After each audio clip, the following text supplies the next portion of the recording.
Hello दोस्तों, study mode में आपका स्वागत है। यह बिहार फॉरेस्ट गार्ड का जो 16 दिसंबर को फर्स्ट शिफ्ट में पेपर हुआ है, यानी कि आज जो पेपर हुआ है फर्स्ट शिफ्ट में, उसका 100 क्वेश्चन है। क्वेश्चन के साथ साथ मैं आपको सोल्यूशन भी बताते चलूँगा। अपना स्कोर देखिएगा और कमेंट बॉक्स में ज़रूर बताइएगा कि आपने कितने क्वेश्चन सही किया है। एक क्वेश्चन पर 4 नंबर मिलने वाला है और नेगेटिव 1/3 है। तो कितने क्वेश्चन सही किए और कितने क्वेश्चन गलत किए ये जरूर बताइएगा। चलिए स्टार्ट करते हैं। मैं क्वेश्चन धुंधला आपको दिखाई देगा, लेकिन मैं अच्छे से आपको समझा दूंगा, ठीक? आप समझ जाइएगा। यहाँ पर देखिए, ये पूछ रहा है कि भारत में कोयले का भंडार और उत्पादन के संबंध में सबसे अमीर राज्य कौन है। तो भंडार और उत्पादन दोनों के संबंध में सबसे अमीर राज्य जो है ये आपको है झारखंड, ये याद रखिएगा। दूसरा है कि नागी डैम कहाँ लोकेटेड है। बिहार में जो नागी डैम है ये कहाँ पर लोकेटेड है, तो ये जो लोकेटेड है ये जमुई में है, ये भी याद रखिएगा।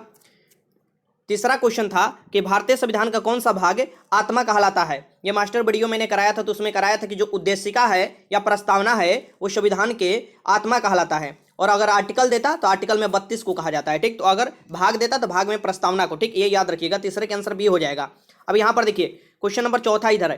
क्वेश्चन नंबर चौथा क्या है कि ग्रामीण महिलाओं के बीच को बढ़ावा देने में निम्न में से कौन सी योजना का उद्देश्य है। तो ग्रामीण महिलाओं के बीच बचत को बढ़ावा देने के लिए ये है। तो ये कौन सा है? तो ये है आपको महिला समृद्धि योजना। महिला समृद्धि योजना ये है जो कि महिलाओं के बीच बचत बढ़ावा देने के लिए आपकी एक योजना है। पांचवा देखिए क्वेश्चन कि कौन सा कानून कार्य क्षेत्र में महिलाओं की आर्थिक हितों की रक्षा करता है।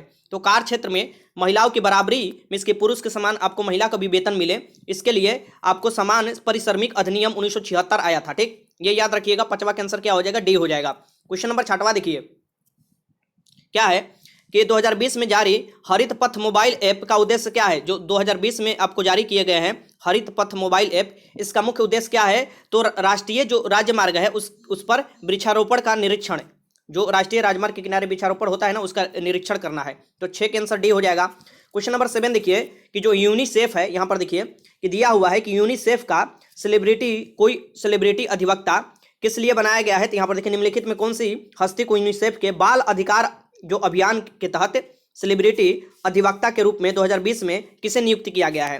तो यूनिसेफ के रूप में इसे आयुष्मान खुराना को किया गया है। किसको? तो आयुष्मान खुराना को, ये याद रखिएगा। तो क्या हो जाएगा इसके आंसर? 7 के आंसर डी हो जाएगा। क्वेश्चन नंबर 8 देखिए कि मीर कासिम ने अपनी राजधानी, ये बहुत इजी क्वेश्चन है, मुर्शिदाबाद से मुंगेर स्थानांतरित किया था। कब किया था? तो ये आपको मुंगेर किया था, कब नहीं पूछ रहा है। ये मुर्शिदाबाद से मीर कासिम ने अपनी राजधानी मुंगेर बिहार में स्थानांतरित कर दिया था। 9 क्वेश्चन देखिए कि निम्न में से किस राज्य में भारत में गुज्जर और बकरवाल। तो गुज्जर और बकरवाल न्यूज में भी था, ये आपको जनजाति, ये कहां पर निवास करते हैं? तो ये है जम्मू कश्मीर के गुज्जर और बकरवाल, ठीक? ये याद रखिएगा। आगे चलते क्वेश्चन नंबर यहाँ पर देखिए कि 10 है कि वन स्टॉम्प सेंटर योजना जानी जाती है। तो ये वन स्टॉम्प सेंटर योजना किस लिए जानी जाती है ये आपको बताना है। तो ये जो जानी जाती है 10 क्वेश्चन का आंसर हो जाएगा सखी केंद्र के रूप में। सखी केंद्र के रूप में जानी जाती है वन स्टॉप सेंटर योजना, ठीक? वन स्टॉम्प है ये, ठीक? सेंटर योजना जानी जाती है। क्वेश्चन नंबर 11 है कि भारत के राष्ट्रपति पर महाभियोग चलाने की प्रक्रिया किस अनुच्छेद के तहत की जा सकती है।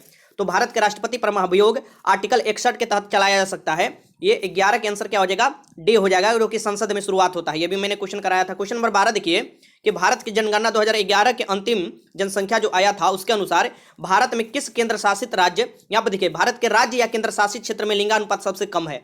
तो अगर यहाँ पर राज्य देता तो हरियाणा भी आपके दिमाग में आएगा और केंद्र शासित राज्य भी दे दिया है, तो इस दोनों में कंपेयर करना पड़ेगा। और दोनों में कंपेयर कीजिएगा तो दमन और दीव का सबसे कम आएगा हरियाणा से भी। तो इसका आंसर क्या हो जाएगा? दमन और दीव हो जाएगा, ठीक? ये याद रखिएगा। मात्र यहाँ पर राज्य अगर देता तो हरियाणा रहता, अगर केंद्र शासित राज्य दे दिया है तो दमन एंड दीव हो जाएगा।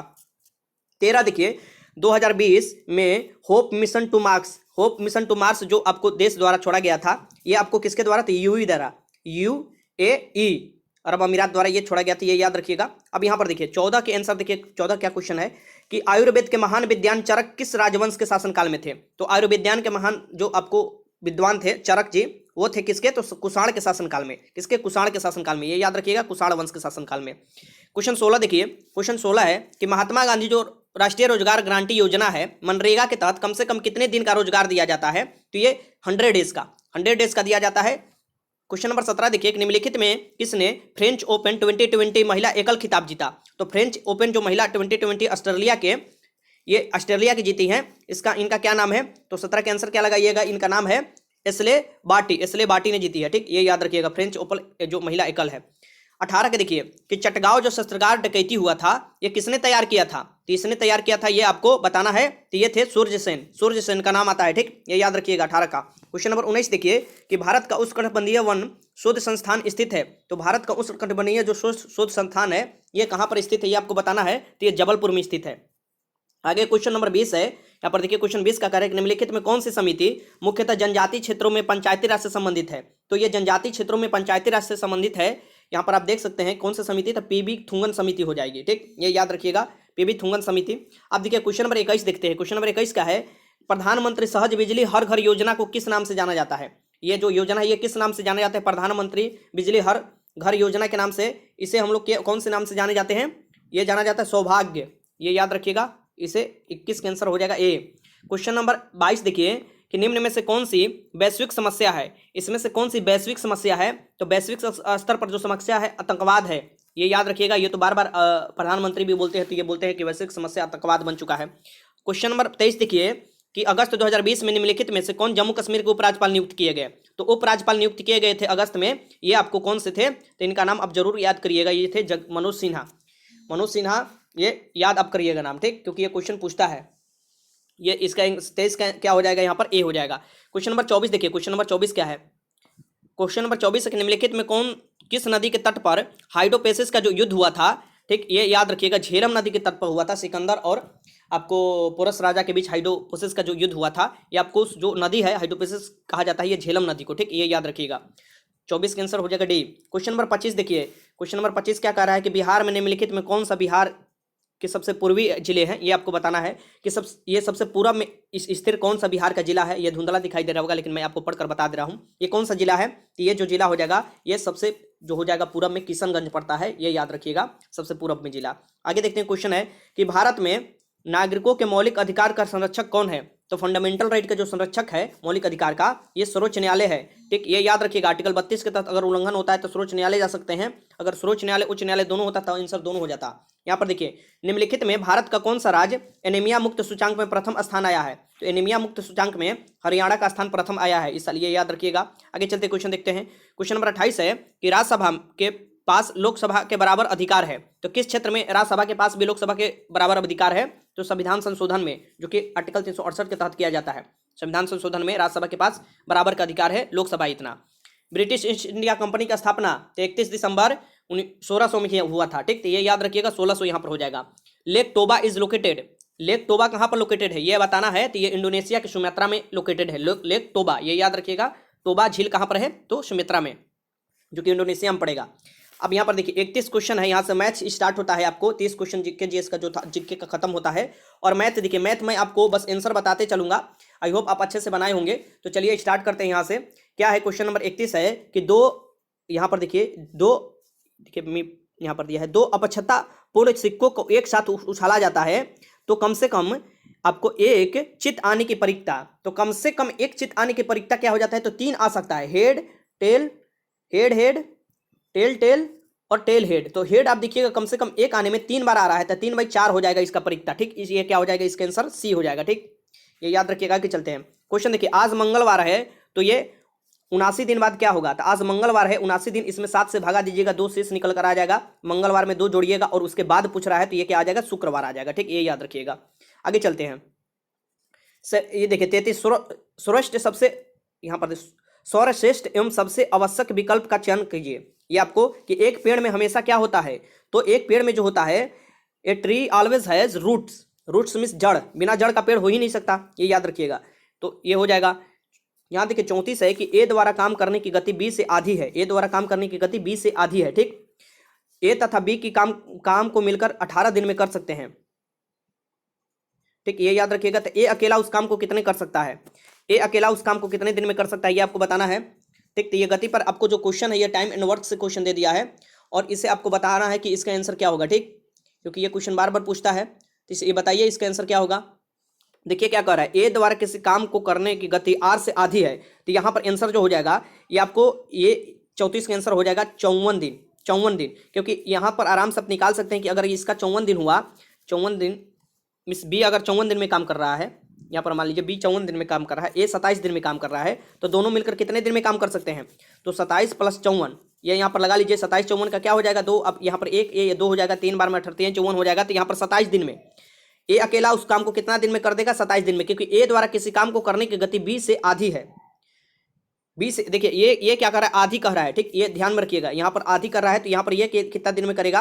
तो बी आपको बी क्या कर देगा? 27 दिन में कर देगा, और ए कितना दिन में कर सकता है? 54 दिन में कर सकता है, दोनों मिलकर 18 दिन में निपटा सकते हैं। तो इसका आंसर जो होना चाहिए ये आपको पूर्णतः इसका आंसर हो जाना चाहिए, याद रखिएगा, यही आपको ये ए द्वारा 27 दिन में निपटा सकता है काम, ठीक, ये याद रखिएगा। इससे क्वेश्चन पूछता है तो आपको लगा लेना है, ठीक, क्योंकि ऐसे क्वेश्चन बार बार पूछता है, और ये क्वेश्चन आप देखिएगा ऐसे क्वेश्चन दरोगा में भी पूछा हुआ था।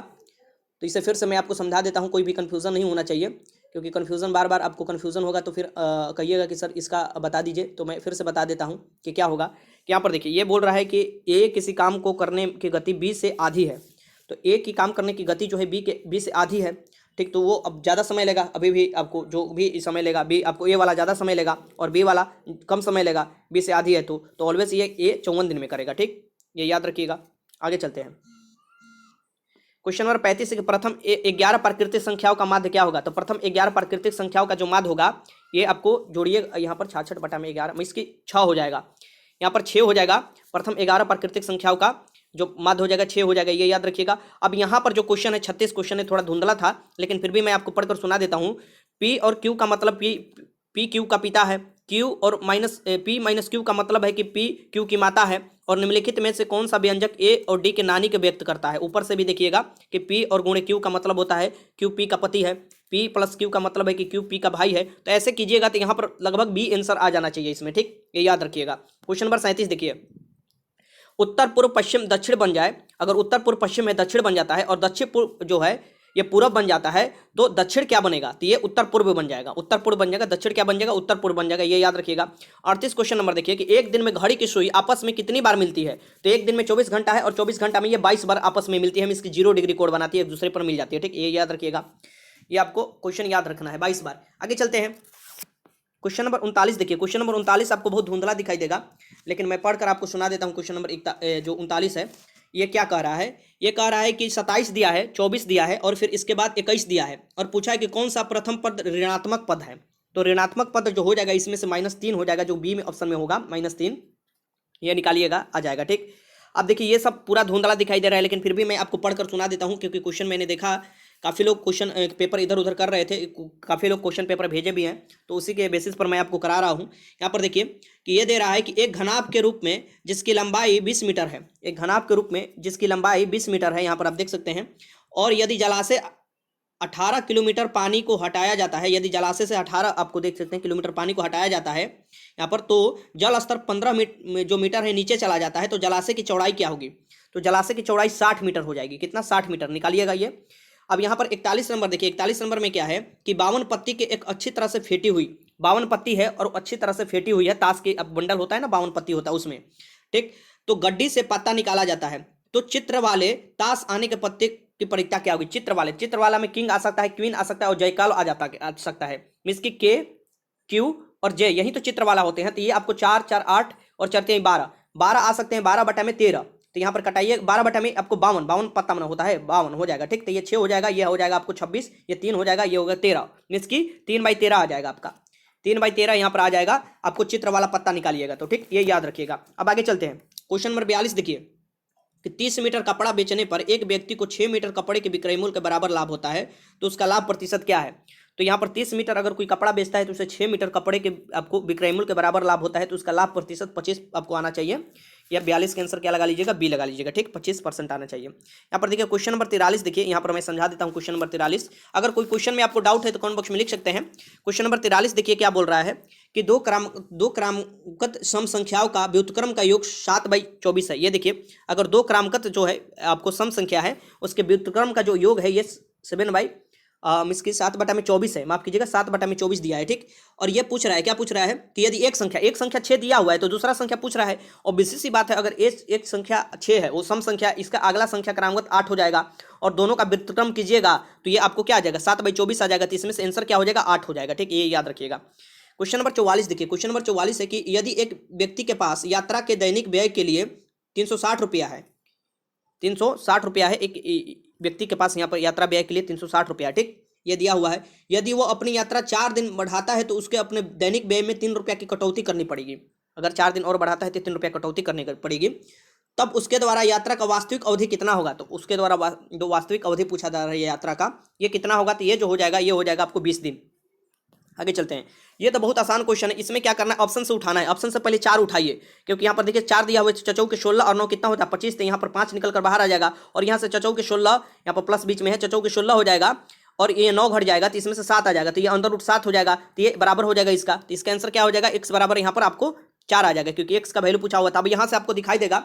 और कुछ क्वेश्चन में 1-2 क्वेश्चन जो है वो नहीं आपको समझ में आ रहा था इस ग्राफ में, आप देख सकते हैं खुद ही इस ग्राफ में नहीं समझ में आ रहा है, तो वो मैं छोड़ दिया हूँ। जो समझ में आ रहा है वो मैं करा रहा हूँ, ठीक। क्वेश्चन नंबर 46 आपके सामने है। ये ग्राफ के टाइप का क्वेश्चन था कि कुल स्टाफ में महिलाओं का प्रतिशत, तो कुल स्टाफ में लगभग महिलाओं का प्रतिशत देखिएगा कि 20.32% हो जाएगा, 20.32% हो जाएगा। इसका आंसर लगा लीजिएगा बी। लगभग इसमें सभी आंसर बी ही के करीब आएंगे। 47 देखिए, 47 जो है इसमें क्या बोल रहा है कि अधिकारी वर्ग में पुरुष कर्मचारियों का प्रतिशत, ये देखिए, ये रहा आपका 46, ये रहा 47। अधिकारी वर्ग में पुरुष कर्मचारियों का प्रतिशत पूछ रहा है, तो ये भी आपको निकल कर आ जाएगा 86.56, ये याद रखिएगा, इसका भी आएगा। और 48 देखिए पूछ रहा है क्या कि लिपिक स्टाफ में पुरुष और महिलाओं कर्मचारियों का अंतर, तो लिपिक स्टाफ में पुरुष और महिलाओं के लिए 39.200 यहाँ पर आ जाएगा। यहाँ पर आप देख लीजिएगा, निकाल कर ये देखिएगा 39,200 ये आ जाएगा। आधिकारिक तथा गैर आधिकारिक पुरुषों की संख्या के अंतर, ये नहीं आपको हुआ, नहीं समझ में आया, यहाँ पर आप देख सकते हैं। और ये 50 वाला भी ये आपको धुंधला दिखाई दे रहा था काफ़ी ज़्यादा, ये कोशिश करने पर भी नहीं आपको बन पाया, यहाँ पर समझ ही नहीं आया कि जोड़ा जाएगा तभी तो ये निकाला जाएगा, और वो ग्राफिक्स आपको बढ़िया से नहीं दिखाई दे रहा है वहाँ पर लिखा हुआ। यहाँ पर देखिए बाकी जो दिखाई दिया मैं आपको करा दिया। 51 देखिए, 51 है कि उचित आकृति का चयन कीजिए। इसमें उचित आकृति का चयन करना है, बस ये क्या कर रहा है, घूम रहा है, ठीक, किससे, तो ऐसे घूम रहा है, एंटी क्लॉकवाइज घूम रहा है। तो देखिए ये वाला घूम कर आगे चल गया, फिर ये आ गया, इधर चल गया, ये आ गया, तो ये वाला आगे चल जाएगा और बीच में ये आ जाएगा। इसका आंसर क्या आ जाएगा, डी आ जाएगा, ठीक। 2 यहाँ पर आ जाएगा, सिंगल वाला यहाँ पर चला जाएगा, ब्लैक वाला, ये याद रखिएगा, डी हो जाएगा इसका आंसर, ठीक। ये भी देखिए पीछे के साथ साथ आगे वाला भी घूम रहा है, तो ये लगातार घूम रहे हैं, ये भी ध्यान में रखिएगा। आगे चलते हैं। क्वेश्चन नंबर देखिए, क्वेश्चन नंबर यहाँ पर है कि संख्या श्रृंखला को पूरा कीजिए। ये श्रृंखला है जो इसे पूरा करना है, ये संख्या के श्रृंखला को पूरा करना है। तो ये बताइए इसमें क्या हो जाएगा, इसमें जो हो जाएगा ये आपको बताना है कि संख्या श्रृंखला को कैसे पूरा किया है। 5, 10, 15, 25, 40 दिया है, उसके बाद क्या आएगा, ठीक, ये आपको बताना है, ठीक। तो ये आपको बताइए कैसे होगा, ये कैसे बनेगा, तो ये जरूर बनाइएगा, ठीक। और इसका आंसर बी आ जाना चाहिए, बी आएगा। 52 के आंसर 60 आना चाहिए, बी यहाँ पर, ये याद रखिएगा।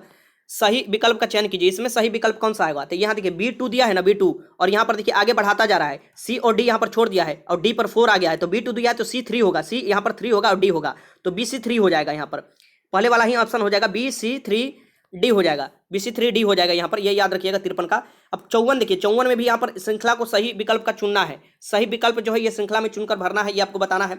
इसमें से कौन हो जाएगा, ये क्वेश्चन नंबर 54 है, तो 54 नंबर क्वेश्चन भी आपको ध्यान से देखना है और बनाना है, ठीक। मैं आपको यहाँ पर बता देता हूँ कि इसमें क्या होगा। 54 नंबर में क्या हो जाएगा, यहाँ पर इसका भी आंसर देखिएगा, तो ये कहीं ना कहीं ये यहाँ पर घूम जाएगा, आपको लगभग 270 डिग्री यहाँ से घूमेगा, 270 डिग्री घूमेगा, तो ये वाला आंसर डी आ जाएगा, ठीक। ऐसे आएगा, यहाँ पर जो बिंदु आएगा ऐसे आएगा, ठीक, ये याद रखिएगा, तो ये आंसर हो जाएगा डी। अब यहाँ पर देखिए क्वेश्चन नंबर 55 है कि 40 विद्यार्थियों में एक पंक्ति में है, ठीक, 40 विद्यार्थी की एक पंक्ति है।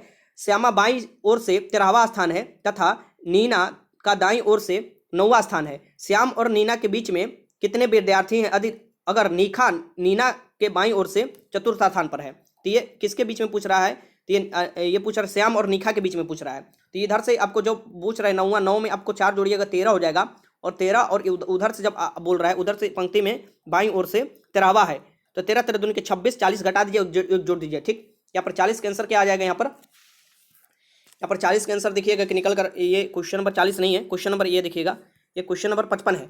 क्वेश्चन नंबर 55 के निकल कर आपको यहाँ पर आ जाएगा ए 13 आ जाएगा, लगभग 13 ये होना चाहिए इनके बीच में विद्यार्थियों की संख्या, ये याद रखिएगा, ये बनाइएगा खुद से, क्योंकि धुंधला जो दिखाई दे रहा है मैं आपको उसको कोशिश किया हूँ बनाने के लिए। यहाँ पर क्या है कि मूली एक रूपांतरित है, मूली किसका रूपांतरित है ये आपको बताना है। तो मूली रूपांतरित किसका, साइंस स्टार्ट होता है यहाँ पर, तो जड़ का है, ये याद रखिएगा। मूली यहाँ पर देखिए ये 56 है, मूली जड़ का रूपांतरित है। यह पूछ रहा है कि जो which of the flowing is disease caused by virus, virus के कारण कौन सा होता है, तो एड्स बीमारी होता है HIV वायरस के कारण, ये याद रखिएगा, वायरस के कारण होने वाली बीमारी। आलू का कंद एक रूपांतरित है, किसका है, तो आलू का जो कंद होता है ये रूपांतरित होता है तना का, ये याद रखिएगा। आगे चलते हैं, क्वेश्चन 59 है। यहाँ पर देखिए कि जो ओजोन दिवस मनाया जाता है ये 16 सितंबर को मनाया जाता है, हर साल ओजोन दिवस जो मनाया जाता है 16 सितंबर को। क्वेश्चन नंबर 60 देखिए, क्वेश्चन नंबर 60 है कि निम्न में से कौन सी गैस यहाँ पर देखिए जो कि अम्ल वर्षा के लिए उत्तरदायी होती है।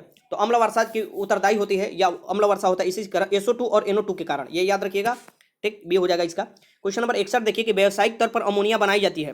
तो व्यावसायिक तौर पर अमोनिया जो बनाई जाती है हैबर विधि द्वारा बनाई जाती है। ये तो क्वेश्चन मैंने कराया है कितना बार।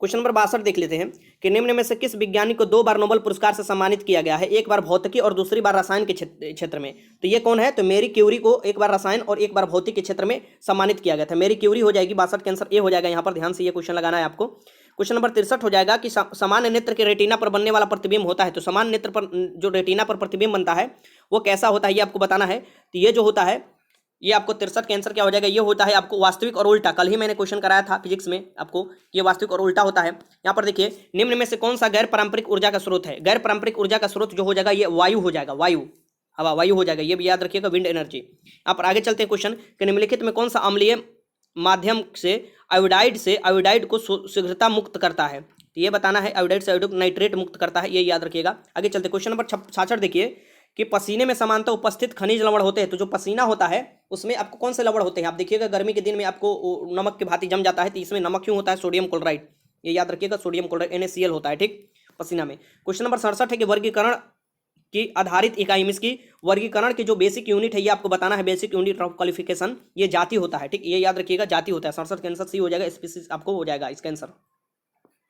क्वेश्चन नंबर 68 देखिए कि विश्व स्वास्थ्य संगठन के मुताबिक पेयजल में फ्लोराइड की कितनी मात्रा जायज है। तो विश्व जो स्वास्थ्य संगठन है इसके मुताबिक लगभग आपको देखिएगा तो 1.5 से 2% के बीच में आता है। तो ये जो हो जाएगा ये 1.5 हो जाएगा ppm फ्लोराइड की मात्रा, ठीक। कहीं कहीं भारत में 1 ppm भी है, कहीं 1.2 ppm भी है। तो ये आपको याद रखिएगा, 68 के आंसर डी हो जाएगा। अब यहाँ पर देखिए 69 देखते हैं क्वेश्चन नंबर कि the source of energy of all star, miss की सभी, मैंने ये भी क्वेश्चन कराया था, जो ऊर्जा का स्रोत है, सूरज भी एक स्टार ही है, मिस की तारा है, और हर तारे का ऊर्जा का जो स्रोत है इसमें क्या होता है कि हाइड्रोजन हीलियम में बदलता है, ठीक, ये याद रखिएगा, हाइड्रोजन क्या करता है, हीलियम में बदलता है, ठीक। तो ये संलयन होता है, क्या होता है, हाइड्रोजन नाभिक का हीलियम नाभिक में संलयन होता है, ठीक, ये भी हो जाएगा इसका आंसर, ठीक। क्वेश्चन नंबर 70 देखिए कि निम्न में से कौन 3R पर्यावरण रक्षा से जुड़े हैं। तो 3R जो दिया गया था पर्यावरण से, ये आपको क्या दिया गया था, रिड्यूस, रीयूज और रिसाइकल, रिड्यूस, रीयूज, रिसाइकल। 70 के आंसर डी हो जाएगा। क्वेश्चन नंबर 71 देखिए कि किस क्षेत्र में योगदान के लिए ग्रेगर जॉन मेंडल जाने जाते हैं। तो ये मटर पौधा पर क्या किए थे, तो अनुवांशिका का आपको दिए थे। तो ये याद रखिएगा, 71 के आंसर क्या हो जाएगा, डी। क्वेश्चन नंबर 72 है कि किसी पदार्थ के क्वथनांक दाब में वृद्धि के साथ बढ़ जाता है। क्वथनांक बढ़ जाएगा, अगर दाब बढ़ाइएगा तो ये बढ़ जाता है, ठीक, ये याद रखिएगा। तो 72 का आंसर डी हो जाएगा। क्वेश्चन नंबर 73 देखिए कि ग्रीन हाउस प्रभाव में निम्न से किससे संबंधित है। तो ग्रीन हाउस जो प्रभाव है ये मुख्यतः CO2 से संबंधित है, और ये है ग्लोबल वार्मिंग जो ग्रीन हाउस प्रभाव है, ठीक, ये CO2 भी ग्लोबल वार्मिंग के लिए जाना जाता है। 73 के आंसर सी हो जाएगा। क्वेश्चन नंबर 74 देख लीजिए कि aspirin has the chemical name, aspirin का क्या केमिकल नेम है ये आपको बताना है। तो 74 में क्या आपको लगाना होगा, 74 में आप लगाइएगा क्या, एसिटिल सैलिसिलिक अम्ल, एसिटिल सैलिसिलिक एसिड जो होता है, यही आपको एस्पिरिन का केमिकल फार्मूला होता है। क्वेश्चन नंबर 75 है कि ये बताना है कि पानी का घनत्व किस ताप पर होता है। ये भी क्वेश्चन बताया था कि पानी का घनत्व सबसे ज्यादा जो होता है ये 4 डिग्री पर होता है, 4 डिग्री सेल्सियस पर होता है। 75 के आंसर ये हो जाएगा। क्वेश्चन नंबर 76 देख लीजिए, यहाँ पर क्या कर रहा है, निम्न जंतुओं में कौन सा जंतु एक परितंत्र में एक समय में एक से अधिक पोषक स्तरों को ग्रहण कर सकता है। तो एक से अधिक जो पोषक स्तरों को ग्रहण कर सकता है ये ग्रहण कर सकता है गौरैया, एस्पैरो जो होती है एक से अधिक जो पोषक स्तरों को ग्रहण कर सकती है, ये जंतु है, ठीक, परितंत्र में जो ये गौरैया हो जाएगा। 77 देखिए कि निम्न में से कौन सी वायुमंडल परत रेडियो संचारण, जो रेडियो तरंग है वो आपको उधर से भेजती है ऊपर से, तभी रेडियो चलता है, ये आयन मंडल से होता है, आयनन मंडल से, ये याद रखिएगा। 77 के आंसर डी हो जाएगा।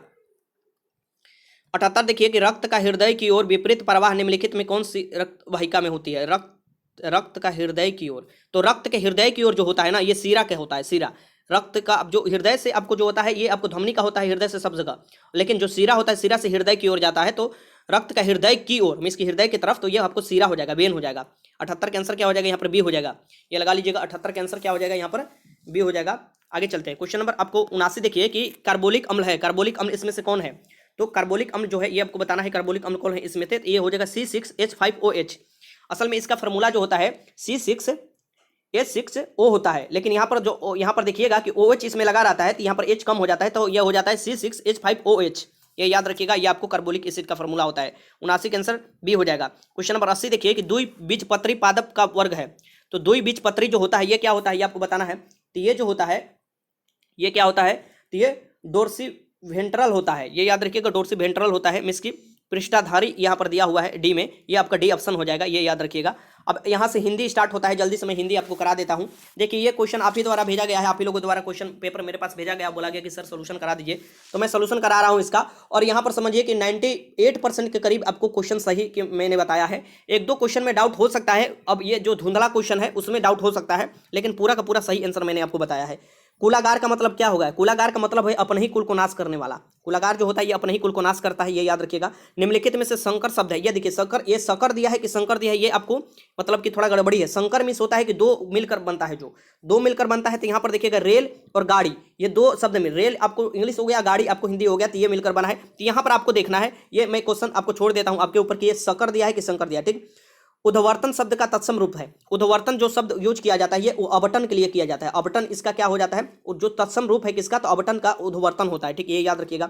निम्नलिखित में से शुद्ध शब्द का चयन कीजिए, इसमें से जो शुद्ध शब्द हो जाएगा ये आपको क्या बताना है, 84 में कौन सा शुद्ध शब्द है, तो ये वैमनस्य हो जाएगा। वैमनस्य जो हो जाएगा ये सही तरीका से लिखा है, शुद्ध तरीका से ये लिखा है, यहाँ पर क्या हो जाएगा, वै म न आधा स अय, वैमनस्य हो जाता है, ठीक। निम्नलिखित में नाव का प्रवाची नहीं है, नाव का कौन सा इसमें से प्रवाची नहीं है, तो जलायन होता है। ये आपको मतलब प्रवाची नहीं पूछ रहा है, ठीक ना, ये नहीं पूछ रहा है, ठीक, प्रवाची नहीं है। बाकी ये 3 प्रवाची होते हैं, जलायन, नौका, तरणी, ये सब प्रवाची होते हैं। तड़ाग जो होता है ये प्रवाची नहीं होता है, ठीक। तो 85 का आंसर क्या हो जाएगा, बी। तड़ाग जो होगा ये नाव के प्रवाची नहीं होगा, ये याद रखिएगा। क्वेश्चन नंबर 86 है कि कौन सा विलोम शब्द युग्म अनुपयुक्त है, कौन सा विलोम शब्द जो है ये युग्म अनुपयुक्त है, ये आपको बताना है। तो 86 का जो हो जाएगा ये हो जाएगा अंतर जो होता है ये आपको अनुपयुक्त है। अंतर का दिखिएगा, अंतर नहीं होता है, ये ध्यान में रखिएगा। ये एक दूसरे का विलोम जो होता है ये आपको अचार का अनाचार होगा, अनुलोम का प्रतिलोम होगा, सामित का निरामित होगा है। लेकिन जो अंतर होता है इसका बाहर होता है, ना कि यहाँ पर देखिए अंतर जो होता है ये आपको देखिए बाहर का अंदर होता है, अंतर का अंदर नहीं होता है। तो ये डी वाला हो जाएगा, अंतर और अंदर दिया हुआ है, यही आपको सही मिला नहीं है। क्वेश्चन नंबर 88 देखिए कि निम्नलिखित में कौन अमित शब्द का विलोम है, अमित का विलोम क्या होगा, परिमित होगा। परिमित जो होगा अमित का विलोम शब्द होता है। निम्नलिखित में व्यक्त का विलोम शब्द क्या है, तो व्यक्त जो है इसका विलोम शब्द बताना है क्या होता है, तो इसका होता है लुप्त। व्यक्त का क्या विलोम शब्द होता है, होगा लुप्त होगा, ये याद रखिएगा। आगे चलते हैं, क्वेश्चन यहाँ पर देखिए, क्वेश्चन नंबर 89 देखिए निम्नलिखित में कौन वर्तनी की दृष्टि से सही शब्द है। वर्तनी की दृष्टि से सही शब्द आपको बताना है, इनमें से कौन हो जाएगा, तो ये हो जाएगा परिणति। परिणति जो होगा ये सही तरीका से लिखा गया है, परिणति, यहाँ पर देखिए ये सही तरीका से लिखा गया, इसका सी हो जाएगा। किस समूह के सभी शब्द देवता के प्रवाची है, तो देवता के प्रवाची कौन कौन हो जाएंगे, तो देव, सूर और अमर, ये देवता के प्रवाची शब्द होते हैं। तो 90 का आंसर क्या हो जाएगा, बी हो जाएगा, देव, सूर, अमर, ठीक। निम्नलिखित में थे बसंत का प्रवाची नहीं है, तो इसमें से कौन बसंत का प्रवाची नहीं है आपको बताना है। तो 91 का आंसर क्या हो जाएगा, यहाँ पर देखिए ये आपको मिला लेना है। इसका जहां तक आंसर होना चाहिए कि यहाँ पर कुसुमकार बसंत होता है, तो बसंत के साथ ऑलवेज कुसुमकार मिलकर आता है। तो वो कुसुमकार जब भी बसंत आएगा उसके साथ कुसुमकार मिलकर आएगा तब जाकर ऋतु, ये आपको एक तरीका से होता है। नहीं तो यहाँ कलानाय ये जो हो जाएगा ये भी देख लीजिएगा, यही दोनों में आपको कंफ्यूजन है। यहाँ पर मेरे हिसाब से आंसर जो होना चाहिए, कुसुमकार जब भी आता है बसंत के साथ मिलकर आता है, ये जरूरी नहीं है कि ये बसंत के प्रवाची है, ठीक, ये याद रखिएगा। देखिए क्वेश्चन नंबर 92 देखिए कि निम्नलिखित में धनुष का प्रवाची शब्द नहीं है, इसमें से कौन सा धनुष का प्रवाची शब्द नहीं है, तो ये जो हो जाएगा मेदनी जो होगा ये धनुष का प्रवाची शब्द नहीं होगा, ये याद रखिएगा। गौरव शब्द का विलोम शब्द, गौरव शब्द का विलोम शब्द बताना है कौन सा है, तो गौरव शब्द का विलोम शब्द लाघव हो जाएगा, लाघव हो जाएगा गौरव शब्द का विलोम शब्द। 93 का आंसर बी। क्वेश्चन नंबर 94 है कि आगम शब्द के जो अनेकार्थक शब्द समूह प्रकट करता है, कि आगम में बहुत से अर्थ निकलते हैं आगम शब्द। तो आगम में आना भी होता है, ज्ञान भी होता है और शास्त्र भी होता है, ये याद रखिएगा। तो 94 का आंसर बी हो जाएगा। क्वेश्चन नंबर 95 है कि निम्नलिखित में वर्तनी की दृष्टि से सही शब्द है, इसमें से सही शब्द जो होगा वर्तनी की दृष्टि से ये आपको बताना है कौन सा होगा, तो ये जो हो जाएगा ये वयस्क, वयस्क इसमें सही तरीका से लिखा गया है, वयस्क जो होता है ऐसे ही होता है, ठीक, ये आपको याद रखिएगा। 95 का आंसर ए हो जाएगा। अब ये आपको पैसेज दिया था, मैंने बोला था 5 क्वेश्चन पैसेज से आता है, यहाँ पर आपको पैसेज पढ़ना था, टोटल पैसेज आप पढ़िएगा। यहाँ पर मैं धीरे धीरे ऊपर कर रहा हूँ, ठीक, ऐसे तो धुंधला दिखाई दे रहा होगा, मैं आंसर बता दे रहा हूँ, ठीक। यहाँ पर देखिए ये पैसेज था। अब ये इसमें दिया था कि शोकाकुल जो है इसका संधि विच्छेद क्या होगा, तो शोक धन अकुल जो हो जाएगा ये शोकाकुल का संधि विच्छेद होगा, ये याद रखिएगा। लिच्छवियों को भिक्षा पात्र स्मृति के स्वरूप देने के पीछे क्या कारण था, तो जो लिच्छिव थे उनको भिक्षा पात्र स्मृति स्वरूप देने का जो पीछे कारण था ये क्या कारण था, तो ये जो मुख्यतः कारण था ये था लिच्छवी के प्रति बहुत स्नेह भाव था। महात्मा बुद्ध का जो था लिच्छवी के प्रति बहुत स्नेह भाव था। 97 के आंसर ए हो जाएगा।